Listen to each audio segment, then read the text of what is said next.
नमस्कार। छत्तीसगढ़ कौशल्या भूमि में आप सभी का बहुत स्वागत है। मैं हूं आपके साथ प्रियंका मिश्रा। खबरों की शुरुआत करते हैं। उत्तराखंड कांग्रेस के वरिष्ठ नेता प्रीतम सिंह को कांग्रेस हाईकमान ने बड़ी जिम्मेदारी देते हुए छत्तीसगढ़ में होने वाले विधानसभा चुनाव को लेकर सीनियर ऑब्जर्वर नियुक्त किया है। इसको लेकर हमारे संवाददाता विकास यादव ने उनसे खास बातचीत की। छत्तीसगढ़ में विधानसभा चुनाव को लेकर तैयारी जोर-शोर से है। छत्तीसगढ़ दौरे पर लगातार जो है केंद्रीय नेताओं का दौरा चल रहा है और छत्तीसगढ़ कांग्रेस से चीफ ऑब्जर्वर हमारे साथ इस मुद्दे पर बातचीत करने के लिए है। सर, छत्तीसगढ़ में चुनाव को तैयारी को लेकर काफ़ी तेज हो चुका है। भाजपा कांग्रेस में लगातार जो है माहौल बन रहा है।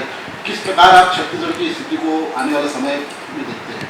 देखिए, चुनाव का वक्त है और स्वाभाविक बात है, जब चुनाव आता है सरगर्मियाँ बढ़ती है और हर राजनीतिक दल जो है चुनाव के परिप्रेक्ष्य में अपनी अपनी रणनीति बनाने का काम करता है।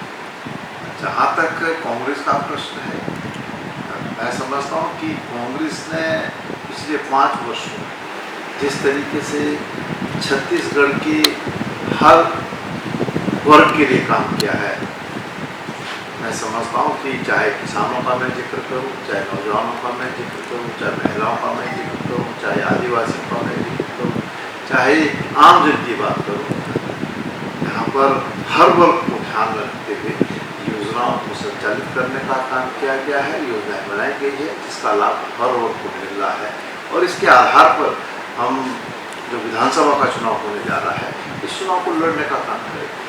सर, लगातार केंद्रीय नेताओं का दौरा भाजपा की ओर से यहाँ करवाया जा रहा है और कई सारे जो आरोप जो है कांग्रेस के ऊपर लगाए जा रहे हैं, वे अपने 15 साल के जो कार्यकाल है उसको बखूबी देख रहे हैं और भूपेश बघेल के जो 4.5 साल के कार्यकाल है उन पर काफ़ी टोका टोकी टिप्पणी, भ्रष्टाचार, कई सारे जो वाद विवाद लगाए जा रहे हैं, उसको लेकर आप क्या कहते हैं? देखिए, चुनाव का समय है और सभी दलों के शीर्ष नेता जो है प्रदेश में आते रहे। भारतीय जनता पार्टी आ रही है, उनको पूरा अधिकार है, उनके बड़े नेता आए, लेकिन उससे फर्क पड़ने वाला है। और भाजपा अगर ये कहती है कि 15 साल का जो उनका कार्यकाल है वो बहुत अच्छा कार्यकाल था, फिर 2018 के विधानसभा चुनाव में जो है वो 15 सीटों पर क्यों सिमट के रह गए? इसका मतलब है कि लोगों ने भारतीय जनता पार्टी की जो पॉलिसीज थी, जो कार्य सरकार कर रही थी, उसको जो स्वीकार नहीं करने का काम किया है। भूपेश बघेल जी का आपने जिक्र किया, मैं कह सकता हूँ कि कांग्रेस की इस सरकार ने लगभग 60 ऐसी योजनाएं चलाई है सूबे के अंदर जिससे हर वर्ग को उसका लाभ मिल सके और आज छत्तीसगढ़ मॉडल जो है पूरे देश में जाना जाता है। हर राज्य जो है छत्तीसगढ़ मॉडल को अपनाने की बात कर रहा है और छत्तीसगढ़ में आकर के मैंने देखा और आप देश में भी देखते हैं और आप भी स्वयं इस बात को कहते हैं कि कांग्रेस की वापसी हो रही है। तो कांग्रेस प्रचंड बहुमत के साथ इस चुनाव में जो है या सरकार बनाने जा रहे हैं। सर, मॉडल की बात करें तो छत्तीसगढ़ में किसानों का समर्थन मूल्य को बढ़ाने को लेकर एक देश में मिसाल पैदा हुई है, उसको लेकर आप क्या कहेंगे कि जो किसानों के हित में जो भूपेश सरकार ने जो काम किया है समर्थन मूल्य बढ़ाकर, क्या देश में लागू होना चाहिए? देखिए, देश के प्रधानमंत्री जी ने कई बार इस बात को कहा कि 2022 तक हम किसानों की आय दोगुना करने का काम करेंगे, लेकिन देश में अगर आप देखें 2022 चला गया है लेकिन किसानों की आय दोगुना नहीं हुई और भूपेश बघेल की सरकार ने छत्तीसगढ़ के अंदर किसानों का जो समर्थन मूल्य बढ़ाने का काम किया है वो ऐतिहासिक है और हम तो केंद्र की सरकार से कहना चाहते हैं। सर, छत्तीसगढ़ में आप पहले भी 3 बार आ चुके हैं। इस समय भारतीय जनता पार्टी की सरकार यहाँ छत्तीसगढ़ में थी, उस समय क्या स्थिति थी छत्तीसगढ़ की और अभी कांग्रेस की सरकार यहाँ पे है, उस समय अभी की क्या स्थिति है आपके अनुसार? देखिए, जब हम आए थे तो ये मैं नहीं बल्कि पूरा देश कह रहा था कि चावल बाबा मेरे ख्याल से छत्तीसगढ़ में ही थे, कहीं और तो थे नहीं। आप अंदाजा लगा सकते हैं कि किस दिशा में छत्तीसगढ़ की सरकार तब काम कर रही है।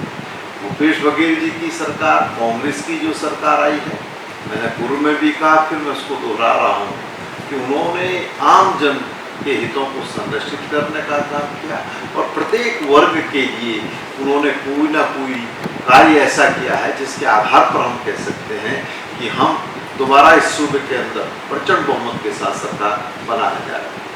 तो प्रचंड बहुमत के साथ में छत्तीसगढ़ में सरकार बनाने जा रही है, ये कहना है कांग्रेस के चीफ ऑब्जर्वर प्रीतम सिंह जी का।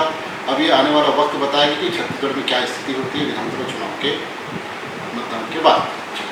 कैमरामैन के साथ विकास की रिपोर्ट रायपुर। छत्तीसगढ़ में विधानसभा की 90 सीटों के लिए भारतीय जनता पार्टी की 21 प्रत्याशियों की पहली लिस्ट जारी होते ही प्रदेश में सियासी पारा हाई हो चला है, क्योंकि कांग्रेस का आरोप है कि भाजपा ने ये लिस्ट गुपचुप तरीके से बनाई है। जिसके बाद प्रदेश की कांग्रेस सरकार के मुखिया भूपेश बघेल ने भी भाजपा की इस लिस्ट और गुपचुप प्रक्रिया दोनों पर ही सवालिया निशान लगाते हुए कहा है कि भाजपा की चुनावी बैठक कब हुई किसी को नहीं पता चला। और मजे की बात तो यह है कि चुनाव से पहले ही सीधे 21 प्रत्याशियों की लिस्ट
बैठक कब हो गई आप लोगों को पता नहीं चला।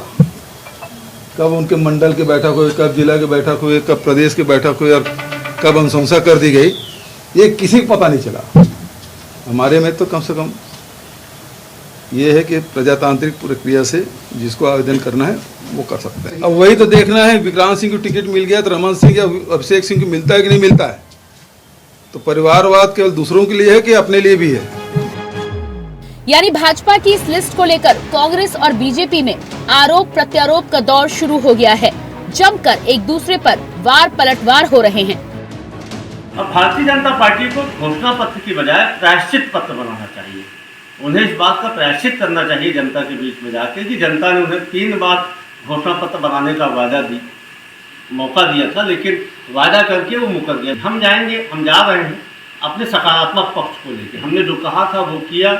हम जनता को उसकी प्रगति यात्रा ले जाकर दिखा रहे हैं कि कैसे हमारी सरकार ने पिछले 5.5 साल में छत्तीसगढ़ की फिजा को बदला है, छत्तीसगढ़ की संस्कृति को आगे बढ़ाया, छत्तीसगढ़ की आर्थिक उन्नति किया है, छत्तीसगढ़ के युवाओं को रोजगार दिया, छत्तीसगढ़ के किसानों को आत्मनिर्भर किया है। नहीं और तो अब मज़ा आएगा। और मज़ा इसलिए भी आएगा कि एक ऐसे धोखेबाज, फरेबी, झूठ बोलने वाला, शराब नदियाँ बहाने वाला, भ्रष्टाचार करने वाला एक मुख्यमंत्री से जो छत्तीसगढ़ को कलंकित कर दिए हैं और ख़ासकर पाटन क्षेत्र को कलंकित करने वाले इस मुख्यमंत्री के साथ लड़ने का मुझे अवसर पार्टी ने दी है। बहुत मज़ा आएगा। हाँ, वो अंदर की पीड़ा मैं समझता हूँ उसकी, मेरे से ज़्यादा कोई नहीं जानता। वो चेहरे से ठीक है दिखावापना कर रहे होंगे, लेकिन अंदर क्या बीत रही है वो मैं समझ सकता हूँ और पाटन की जनता समझ सकती है। उसके मन में कितना डर और भय हो गया है और वो डर बहुत जल्दी समाप्त होगा और अब अपने धरातल में आएंगे वो। वैसे इस लिस्ट के जारी होने के बाद से पाटन विधानसभा क्षेत्र छत्तीसगढ़ की सबसे हॉट सीट बन गई है। ऐसा इसलिए क्योंकि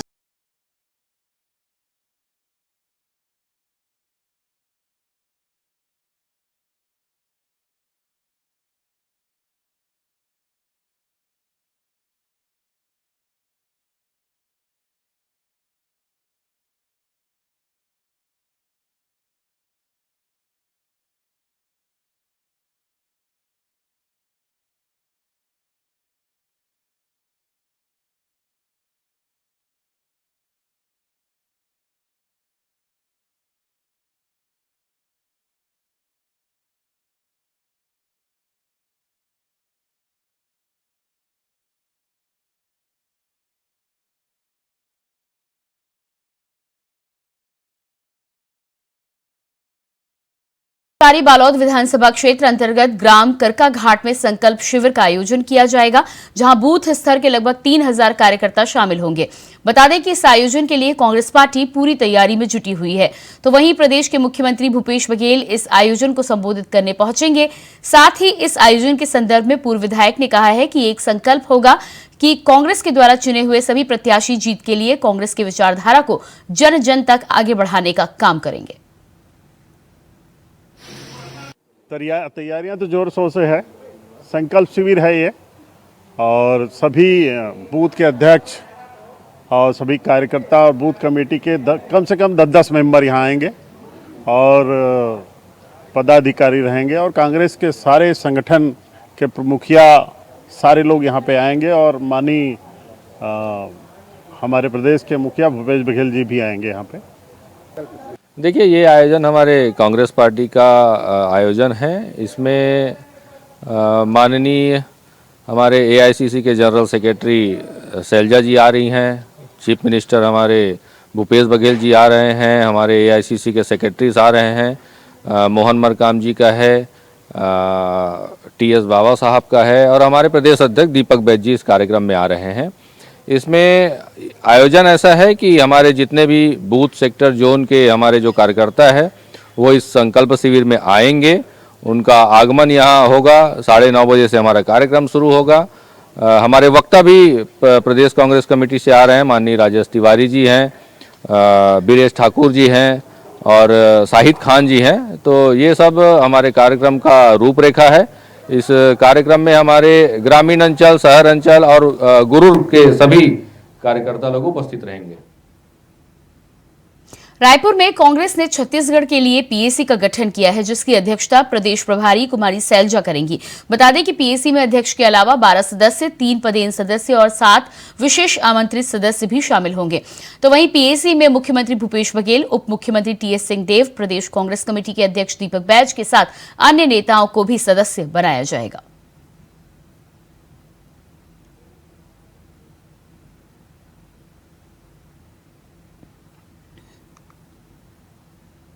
बुलेटिन में फिलहाल वक्त है एक छोटे से ब्रेक का, जल्द हाजिर होते हैं। ब्रेक के बाद स्वागत है आपका। बात करेंगे खबरों की। बीजेपी की सेंट्रल स्क्रीनिंग कमेटी ने छत्तीसगढ़ में 21 सीटों पर अपने प्रत्याशी की घोषणा कर दी है, जहां इसके साथ ही सरगुजा संभाग के 5 सीटों में घोषणा कर दी गई है। तो वहीं सरगुजा जिले के लुंड्रा विधानसभा में प्रबोध मिंज को टिकट दिया गया है। तो वहीं लुंड्रा विधानसभा के बीजेपी प्रत्याशी प्रबोध मिंज ने कहा है कि सबसे पहले पार्टी को धन्यवाद देना चाहता हूं, उसके बाद मुझे इस लायक पार्टी ने समझा और आने वाले समय में विधानसभा के स्थानीय मुद्दों को लेकर चुनाव प्रचार किया जाएगा। साथ ही केंद्र सरकार की योजनाओं की उपलब्धियों को लेकर जनता के बीच जाएंगे।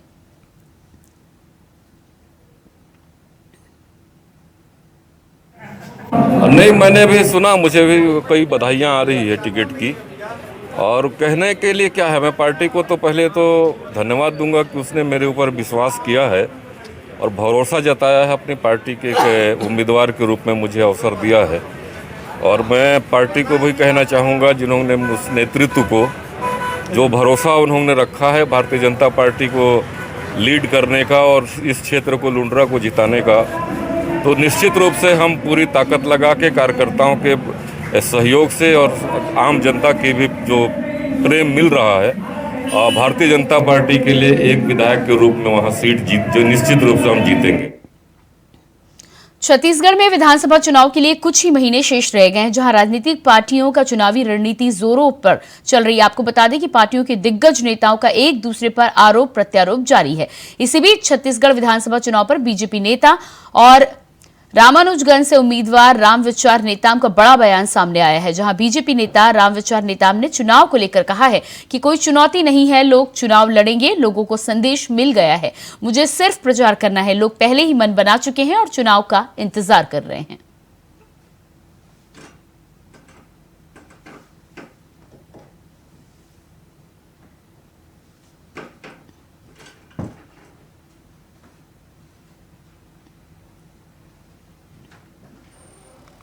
बलौदाबाजार में एक युवक ने नाबालिग लड़की से छेड़छाड़ की। आपको बता दें कि लड़की स्कूल जा रही थी, तभी उसे जबरदस्ती अपनी गाड़ी में बिठाकर अपने गांव ले गया, जिसके बाद घर में बंद कर दिया। उसके बाद नाबालिग लड़की ने जैसे तैसे आरोपी के चंगुल से निकलकर अपने घर पहुंची, जिसके बाद लड़की के माता पिता ने तत्काल थाने में रिपोर्ट दर्ज कराई है।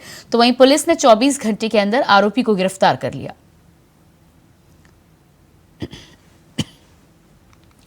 तो बलौदाबाजार से एक घटना सामने आ रही, जहां बताया जा रहा है कि नाबालिग लड़की के साथ छेड़छाड़ की है। जबरन उसे गाड़ी में बिठाकर घर में बंद किया गया, जिसके चंगुल से लड़की ने बाहर निकलने के बाद पूरी घटना की जानकारी दी।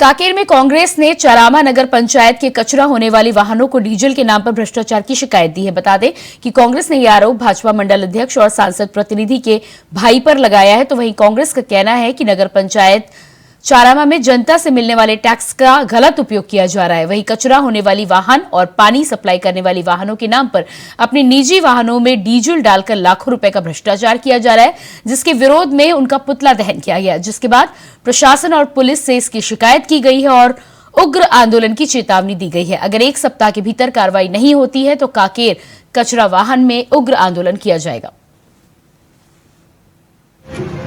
ये नगर पंचायत में जितना भ्रष्टाचार हुआ है, जनता का पैसा जो नगर पंचायत में कर वसूली में आता है, उनको अध्यक्ष द्वारा अनियमित ढंग से भ्रष्टाचार करते हुए छोटे छोटे कार के डीजल के रूप में, पेट्रोल के रूप में, और यहाँ के जिला भाजपा अध्यक्ष उनके नाम से, किसी व्यक्ति विशेष के नाम से, ऐसे प्रकाश जोतवानी के नाम से, ऐसे मंडल अध्यक्ष के कार में डीजल पेट्रोल डाल के अनियमितता किया गया है उनके द्वारा।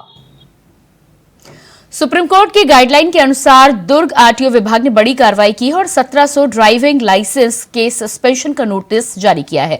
आपको बता दें कि पदस्थ क्षेत्रीय परिवहन अधिकारी शैलाब साहू पदस्थ होने के बाद से लगातार एक्शन मोड में दिखाई दे रहे हैं, क्योंकि यातायात विभाग ने इनके पास कार्रवाई करने के लिए प्रतिवेदन दिया था, जिस पर अधिकारी शैलाब साहू ने बड़ा एक्शन लिया है।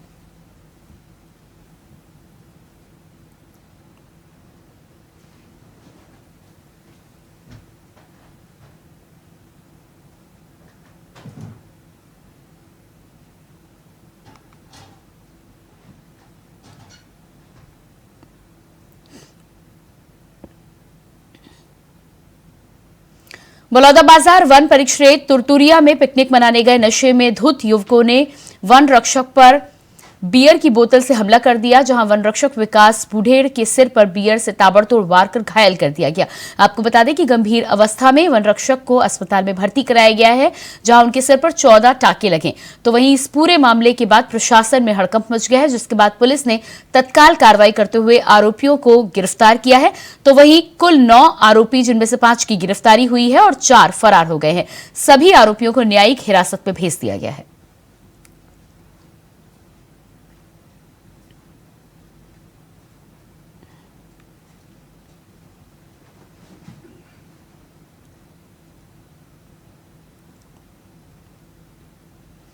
अगली खबर कांकेर से है, जहां जिले के दिव्यांग अपनी 6 सूत्रीय मांगों को लेकर कलेक्ट्रेट कार्यालय पहुंचे और कांकेर कलेक्टर को ज्ञापन सौंपा। जानकारी के लिए आपको बता दें कि उनकी मांग है कि समस्त 40% दिव्यांग को पेंशन के प्रकरण सूची में जोड़ा जाए और आर्थिक सर्वे गणना सर्वे सूची की गरीबी से मुक्त रेखा के आधार पर किया जाए। साथ ही वित्त विकास निगम और अन्य बैंकों से ऋण राशि को विषम परिस्थिति के कारण माफ किया जाए। इसके अलावा मांग की गई है कि दिव्यांग को हर 6 माह 6,000 रुपए दिए जाए। इन 6 मुद्दों को लेकर दिव्यांग जनों ने कांकेर कलेक्ट्रेट को अपना ज्ञापन सौंपा है।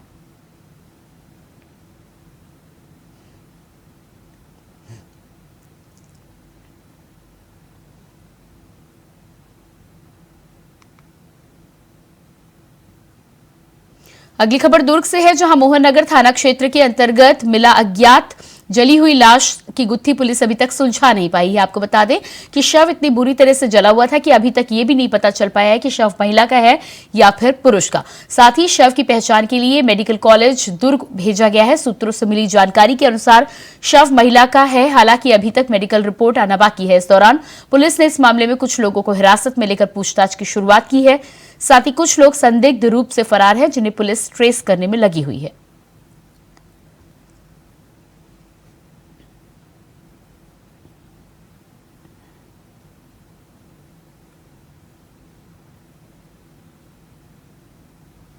भारतीय जनता पार्टी घोषणा पत्र समिति का संभागीय अभियान आरंभ हो गया। आपको बता दें कि गुरुवार को भाजपा जिला कार्यालय में संभागीय बैठक आयोजित की गई। इस दौरान घोषणा पत्र समिति के सह संयोजक पूर्व सांसद समविचार नेताम और पूर्व मंत्री चंद्रशेखर साहू ने बस्तर संभाग की सभी 12 विधानसभा क्षेत्र के लिए चुनाव घोषणा पत्र और सुझाव पेटी का वितरण किया। साथ ही भाजपा का चुनावी घोषणा पत्र तैयार करके सीधे आम जनता से सुझाव आमंत्रित किए जाएंगे। घोषणा पत्र समिति के सह संयोजक पूर्व मंत्री रामविचार नेताम ने कहा कि आगामी विधानसभा चुनाव के लिए छत्तीसगढ़ की जनता की भावनाओं के अनुरूप घोषणा पत्र तैयार करने के लिए भाजपा तेजी से जुटी हुई है। इसी तारतम्य में राजधानी सहित 4 संभाग में भाजपा के द्वारा जनता के सुझाव प्राप्त करने से पेटिका लेकर विभिन्न संगठनों, विभिन्न वर्गों तक संपर्क किया जा रहा है।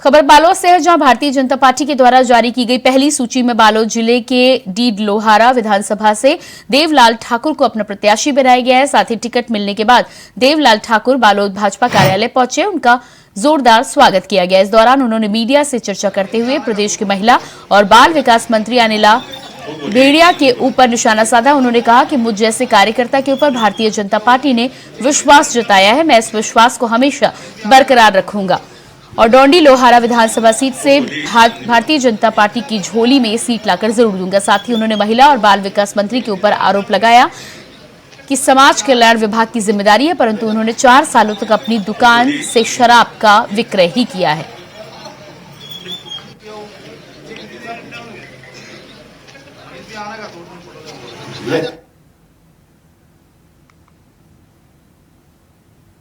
और इसी के साथ फिलहाल इस बुलेटिन में इतना ही। खबरों के लिए बने रहिए इंडिया वॉइस के साथ। नमस्कार।